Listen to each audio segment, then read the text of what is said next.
New Orleans, clap it up, live Run Your Mouth podcast. All right, so we're going to do a quick rundown of this week's biggest news stories. To start it off, here are today's topics. Nancy Pelosi is leaving office. Does she have retirement plans to spend more time at home watching gay hookers plow Paul's asshole? With recent nationwide Adderall shortages, economists ask if they are secretly getting rid of the Adderall to help the country brace for a recession. That's my newest conspiracy theory. They're getting rid of the Adderall because no one's going to be able to work next year, and they don't want people to be productive, so they're getting rid of all the drugs. Next, with FTX failing, who is next in line to manage Epstein's fortune? Pickup artists explain how to identify the nerdy chicks that secretly want to get railed out by 5 dudes on a beanbag. That's an FTX joke if you guys don't follow the news. And then lastly, with recent Ukrainian victories, how long until the Ukrainian Nazis turn on the dancing Jew? And all that and more on today's podcast. All right, we finally found out how we can change the world. This is how you do it. You got to piss off Taylor Swift fans. This is incredible because, all right, I'm a big fan of the free market. You guys are a fan of the free market, but sometimes I see things going on with companies and I'm like, fuck these companies. Like, I almost wish I could like be in office just to fucking, like the way I rant against companies, like I would love to just pull in executives and like give them a hard time about shitty service. Like, for example, I was on this Breeze Airlines. You guys ever hear Breeze Airlines? Your friend, it's the worst airline. Don't ever book Breeze Airlines. It is hands down worse than Spirit. They are a new competitor for worst airline in the country, which strong start coming out of the brigade. Because, by the way, Spirit is not as bad as JetBlue. JetBlue has been significantly worse than Spirit. I'm letting you know. Here's why. Because Spirit knows that it's shitty, so it doesn't give you attitude. It's like a fat chick. Whereas like JetBlue, they dress themselves up like they're all nice and fancy, and then they're bigger cunts than anybody. Breeze Airlines, though, apparently they only pay for 1 gate access. So they'll just keep you on the plane while some dude is farting. That's what was my experience. Some old guy. And it was so clear that he ate like too many potatoes, like I could actually smell it. All right, moving on. So here's what happened. Fucking Ticketmaster.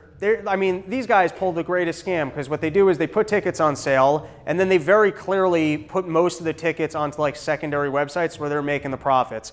I had a personal experience where I had a friend who, Hamilton for a while. You guys ever see that gay-ass play? Yeah. Firstly, Hamilton's funny to me because it's like, Hamilton's responsible for the fucking Fed. Like, it's amazing that that's the celebrated character amongst these liberal assholes. And firstly, it's the gayest play in the world. It's like fake hip-hop rap mixed with history. And then somehow it's the most sold-out thing in New York. That was the hottest ticket in New York City for like 10 years was a pro-Federal Reserve play where they did fake stomp hip hop. All right, anyways, back to Ticketmaster.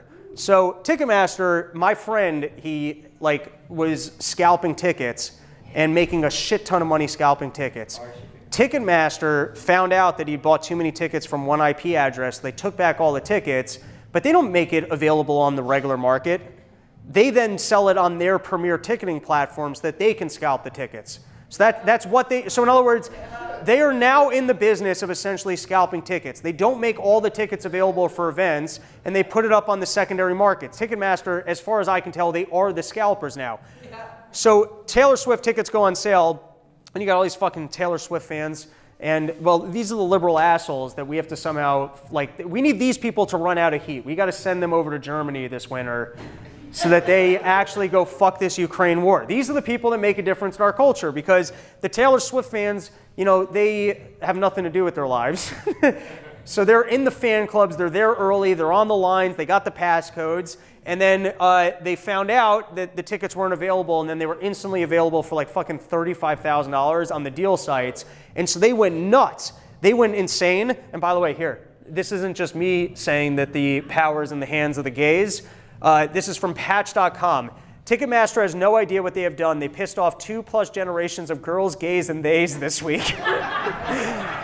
With this clear corporate greed and extortion, they wrote, I'm not sure they're prepared for the amount of letters being written to the Justice Department and all the calls for action. And guess what? It worked. It worked. They had to cancel the rest of the sale because they got busted, and so they went, oh, there's bots and there's other problems. And I'm willing to bet, like, because now there's talks about breaking up the monopoly of Ticketmaster Live Nation, but it's just so fun. It's like we don't do a good enough job of being outraged. That's essentially what I'm saying.